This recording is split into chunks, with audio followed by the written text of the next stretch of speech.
and welcome to Afrolicious News at 5. Today we begin with breaking news coming from Detroit's West Side. Sharnice Jones, a now former employee of the law firm Straighter Than Straight, claimed she was fired from her job today after she decided to ditch the weave and wear her hair in its natural state. She claims she is going to sue the law firm immediately under Title VII of the 1964 Civil Rights Act, which makes discrimination based on one's hair texture illegal. Afrolicious News correspondent Sandra Dickerson is on the scene. Sandra, can you tell us more about this situation? Yes, Charles, I am live here on Detroit's West Side where the incident actually took place. We have a witness who saw the whole thing. Hi, ma'am. Can we have your name? Ronisha Robinson. And Ronisha, could you tell us what took place here on Detroit's West Side? I don't know what happened. All I seen was she just came out talking about her hair, yelling about, they can't treat me like this about my hair. This is how my hair grows out my hair. I was just looking and looking and looking. I didn't know what was going on. Did you see what her hair actually looked like? It kind of looked like yours. Oh. Okay, Charles. We're going to take it back to you in the studio before she catches a beat down.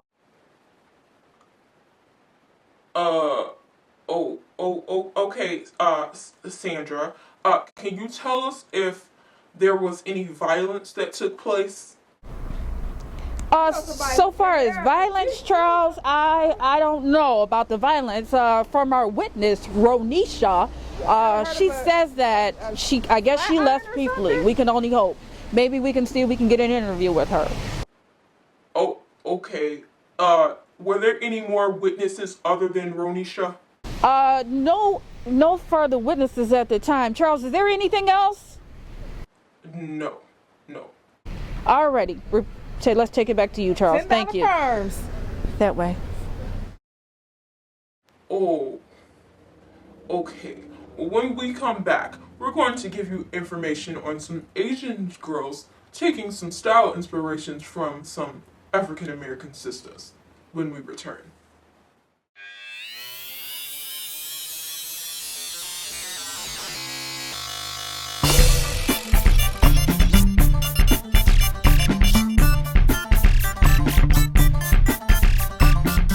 On today's show, we'll be featuring Dr. Angela Celeste May and Etsy owner Adrian.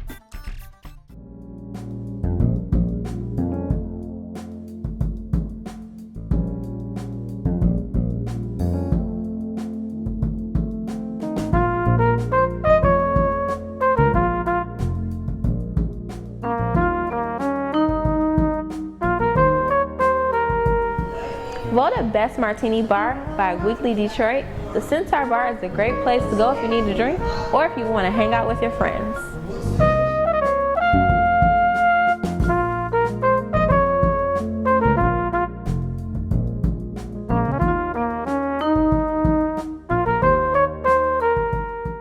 Hi, and welcome to another edition of Natural Beauties in the City. I'm Shari J. And I'm Tisha. As you can see, we have our Thank God I'm Natural t-shirts on.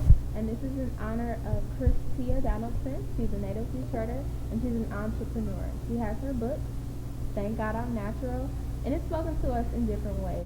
And we're going to be talking about a little bit about entrepreneurship and natural hair today. So, one thing I want to say about this book, it helped me. As you guys know, I transitioned for a year, and I got this book on Christmas in 2009 as a gift from my sister. And it just really spoke to me. Although I'm a writer and I'm not in the corporate world, it just helped me feel comfortable about wearing my natural hair. Me period. too. Not I know.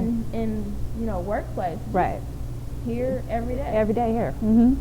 So I really enjoyed this book. It gives you a lot of knowledge about hair. Not even natural hair, just hair. Period. Right. And I didn't know a lot of this stuff. And she has some line finders like in the back of the book. Yep.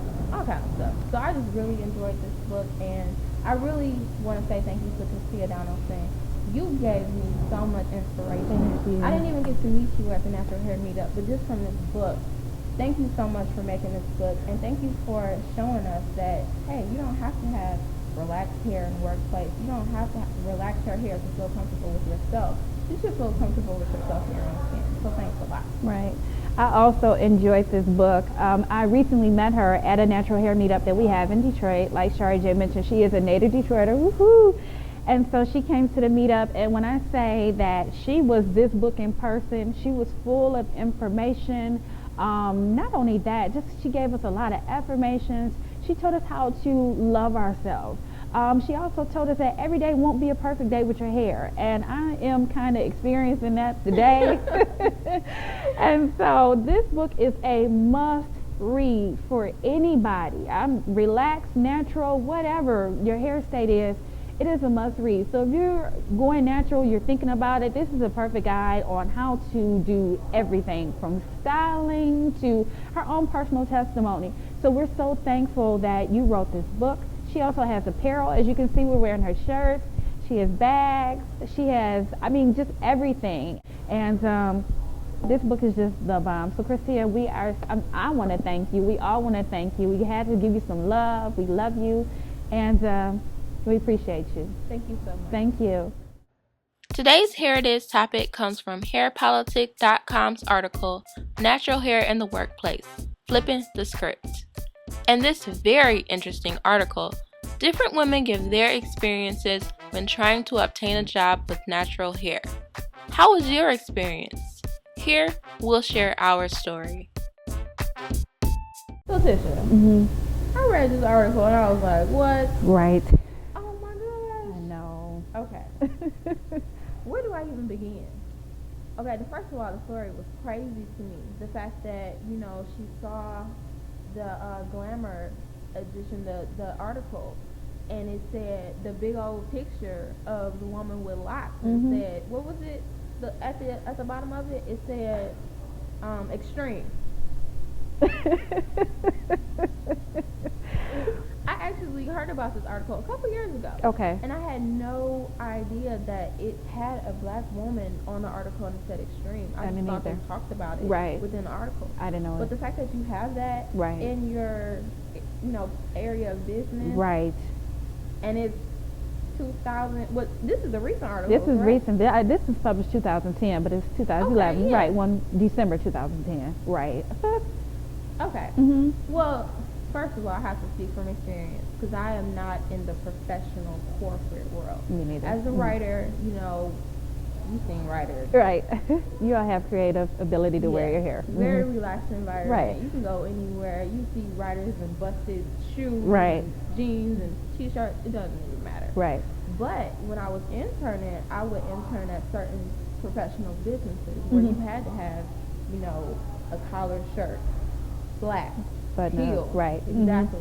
Very, very professional wear. You cannot come in there looking like any kind of way. But with hair, it was totally up to you. As long as it was nice and groomed, that's fine. People were sporting afros. We had a couple people who had natural hair.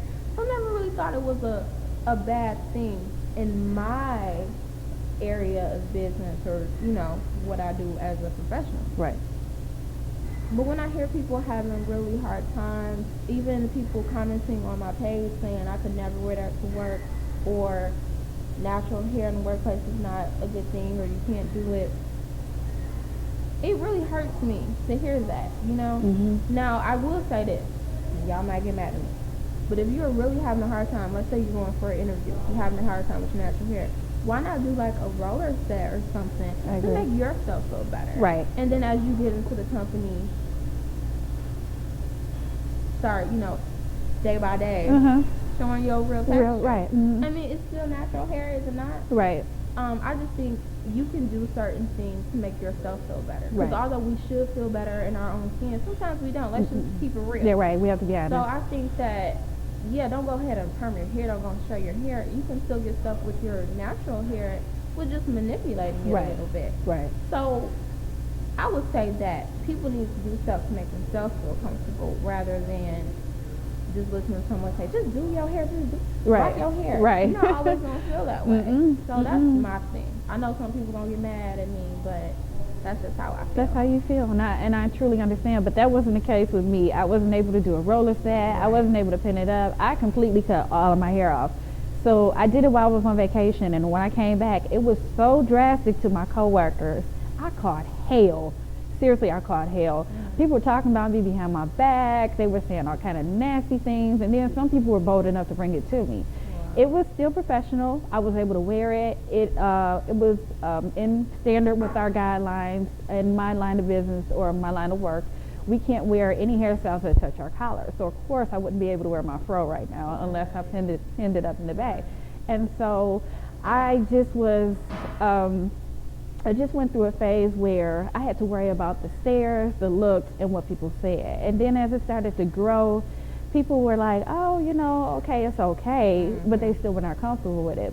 But I can agree with you if you are transitioning and you can make your hair to where you feel comfortable. Don't worry about them. As long as there's no heat coming from your boss, nobody's complaining from the front office or the people who write your checks, wear what you want to wear, do what you want to do. So that's the thing I think we get a bad rap about natural hair is that it doesn't look neat. I hear that a lot of times, it doesn't look neat, it's not professional, but who sets the standards on what's professional? Oh, hello, okay? So I think I'm happy that I was able to break that barrier. I encourage some people actually to get on the bandwagon. So when it comes to professional hair, I have to agree with you on that aspect. As long as you wear what you think feels good, looks good, and feels comfortable, do it. Okay. You better do it. You better do it. Today's Naturalista of the day is Dr. Angela Celeste May. Among her many titles, she is the CEO and co-founder of A.M. May & Associates Incorporated, which is a counseling and consulting company, and CEO and founder of Celeste Productions Incorporated. She's going to share some tips on how to become your own boss and also talk about her natural hair journey. Hello, Detroit. Hello, America. Hello, the whole wide world. My name is Dr. Angela Celeste May, M-A-Y like the month. It's a pleasure and a privilege to be here. I do many things. I've been blessed to do many things. I come from a family of professional musicians. I've been performing my whole life. I grew up playing flute and violin, so I'm an instrumentalist, and piano. I play a little viola as well. My main instrument, however, is my voice. I have a degree in voice performance. I double majored in music and voice performance and psychology from Marygrove College here in Detroit, my alma mater. So I am a professional musician, and through that I formed my company, Celeste Productions Incorporated. So I'm CEO of that company. Under that company, I'm a band leader, I'm a producer, writer, recording artist, lots of wonderful things I've been blessed to do. All things have to do with the artistic and creative and music side. I also am a clinical, organizational, and forensic psychologist. So that's the doctor part. I say I'm a clinical, that refers to treatment. Organizational, that means applying expertise in human behavior to the business world.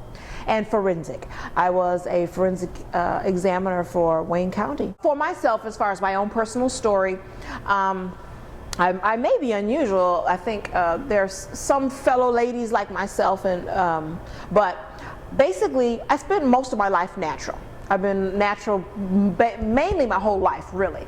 I took a slight detour when I was a freshman in college, undergrad, got my first perm, and basically put chemical in my hair to straighten it for about 7 years. I remember when the lady first put the perm in my hair, and she put it in, and I remember I was excited because, it's staying straight, and I can see my length, whatever length I thought I had at the time. But I also remember feeling disappointed because it's too flat. I instantly missed the natural body of our hair. I'm like, okay, so anyway, 7 years with chemical, went natural and haven't been back. So like I say, most of my life I've been natural. Been through braids, some of everything. I call my braids, I did braids, I call it graduate school hair. I did braids all the way through graduate school, loved it. My thing, like a lot of ladies, was I wanted long hair, didn't have to be straight, I just wanted it long, And over time, just trial and error, learned how to work with my own hair. As far as giving advice or suggestions to any of you who are thinking of becoming your own boss or wanting to start your own company, as I did, a couple things I would say. One is, and I know we've all heard this before, do your research. Definitely do your research on whatever it is that the kind of business that you think you might want to start. And I want to back up just a little bit. First and foremost, start with what you're passionate about. I should say that first. Start with what you're passionate about. Start with what you love.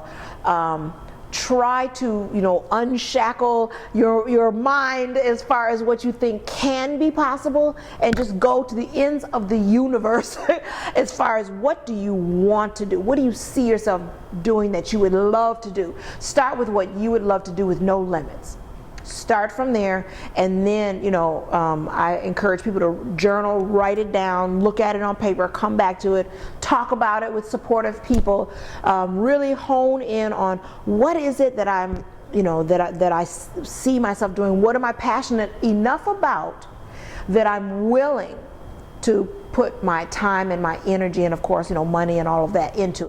And here's the other thing too, a lot of people don't talk about. Oftentimes the myth is, I have an idea, I'm passionate about this, and they start to go down that route, and then it just kind of falls from there, with hard work, of course. But don't be afraid if you find out that maybe what you thought you wanted to do might not be what you want to do. It might not be the thing, and that's okay. It's okay. You can still go forward. As part of researching and answering those questions for yourself is partly to find out what you don't want to do as well as what you want to do. So that's okay. It's all right. There are no failures. So those, find out what you're passionate about, write about it, talk about it, research.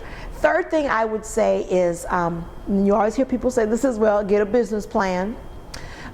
You can go to tax accountants, you can go to, especially in this day and age, there are a lot of organizations now popping up all over the place who are specifically geared toward helping our entrepreneurs. So locate, Google, look it up, find some of those organizations that are, many of them are nonprofits. They're free to you to give advice and help, and they can connect you with business planners, tax accountants, people there to help give you advice, tell you, the steps that you need to take. And one of the things that I'm all about in the spirit of entrepreneurship is, don't forget that because you have many talents, you have many gifts, you can explore your gifts. You can do more than one thing in this life.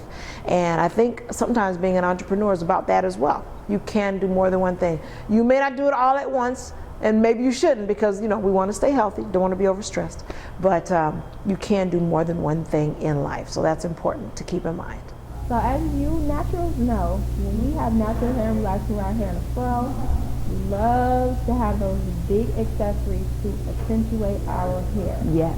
And some of these naturals who make their own jewelry decided to share their talents with us. And you can find them on Etsy.com. One of these naturals who decided to share their talent with us is Adrienne. You can find her on YouTube as Miss Cafe Olay. Not only do I love her hair, but I love her jewelry as well. She's going to talk to us about how she got started and why she got started making her own earrings. Hi YouTube, my government name is Adrienne, and I have a YouTube channel as well as an Etsy page, and I go by the name of Mademoiselle Cafe Olay. I don't know if you could see. These earrings actually what started it all. I call these earrings denim because they're basically every shade of denim you can find, whether it's, a dark denim, light denim, stonewashed denim. Anyway, I thought, you can wear those with any pair of jeans, so let me make myself a pair and, let me get rid of the stones. So I made my pair, and then I made about 3 other pairs, and I, just gave them away. One pair to my mother and, to my female friends and such. A few days went by, they started wearing their earrings, and then they would call me saying, hey, do you have any more of those earrings? I wore them someplace, and, so-and-so really likes them. She'd even buy them from you. She'll pay for the materials, just make them a pair of earrings. So I thought, buy them from me? Really? Somebody wants to buy these? So that's how it all started, basically. And this is probably the most popular pair. I haven't even listed them on my Etsy because, you know, my inner circle, they do purchase them from me. So anyway, in a nutshell, I guess you could say the rest is history. That's what happened. People just started liking them. They started requesting different styles, and that was the beginning of my Etsy selling. Right now my main focus is hoops. So the hoop earrings that I currently have up in my Etsy shop are, the majority of them are made out of memory wire. I love texture. My earrings have a lot of texture. I put things together that you wouldn't necessarily plan on using together. I do a lot of semi-precious stones. I also love check glass crystals. You know, I'll throw in some wood in there. I also use, you know, volcanic lava beads, which are probably my favorite bead ever. I'm playing around with other things. I'm starting to add chains slowly but surely. I'm gonna be making some feather earrings when the springtime comes, not to give all my secrets away. Everything that is in my, you know, Etsy shop is stuff that I'd wear. Things that I, you know, specific styles of earrings I don't particularly care for myself personally, so I won't make them unless you know, request something. Future plans, let's see, other than adding new feather earrings and maybe chain earrings, I slowly want to move away from Etsy. I still have my Etsy shop, but I do want to you know, start up my own web page for earrings. I purchased my little domain name like, I don't know, months ago, and it's just sitting there. So that's going to be, for 2011, I'm hoping, keep my Etsy page, but have all of the things that I sell, all of the, you know, variations of jewelry on a upcoming webpage. To be honest, I really don't have any set inspirations. It all just, you know, comes to me. Something fairly recent, you know, Christmas just passed, and we had this big jar of almond roca candy, and the colors on the jar was like very interesting to me. It was like, you know, this really nice dusty pink, and it had these golds, and then the toffee of the candy. So I made a pair of earrings called almond roca. Who would have thought? It's it's not that I'm necessarily inspired by almond roca, but off topic. I really don't have any inspiration. It's just what comes to me at that moment. In a nutshell, earrings have always made me feel better, no matter what length of hair that I had. So, you know, just do you. Just do you. Earrings, you know, it's not the earrings that make the person beautiful, but I think jewelry for women, it's just something that just boosts our confidence, I guess. Today's hot link of the day is BOBSA.org, which stands for Black Owned Beauty Supply Association. On this site, you can find information on Black manufacturers of beauty supply products, learn how to start your own beauty supply store, and most importantly, in my opinion, find out where Black owned beauty supply stores are in your area.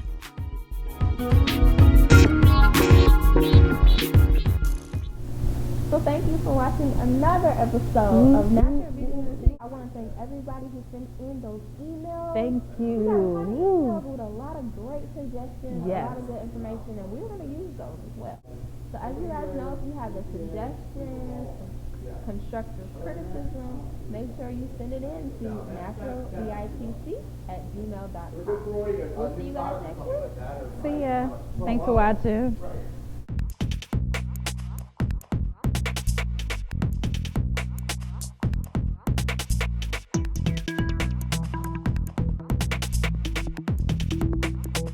Okay, so like I told y'all earlier, you have good days and you have bad days. I wash my hair a lot, as I explained to my friends, and I tried to redo what I did yesterday. It was so cute. So I twisted it last night. I used Shea Moisture's Curl Enhancing Smoothie, love you, and I applied that all over, put some big old twist in it, used some rollers to curl the ends, and this morning took the rollers out, untwisted it, fluffed, and it's okay, but that's what I did to my hair.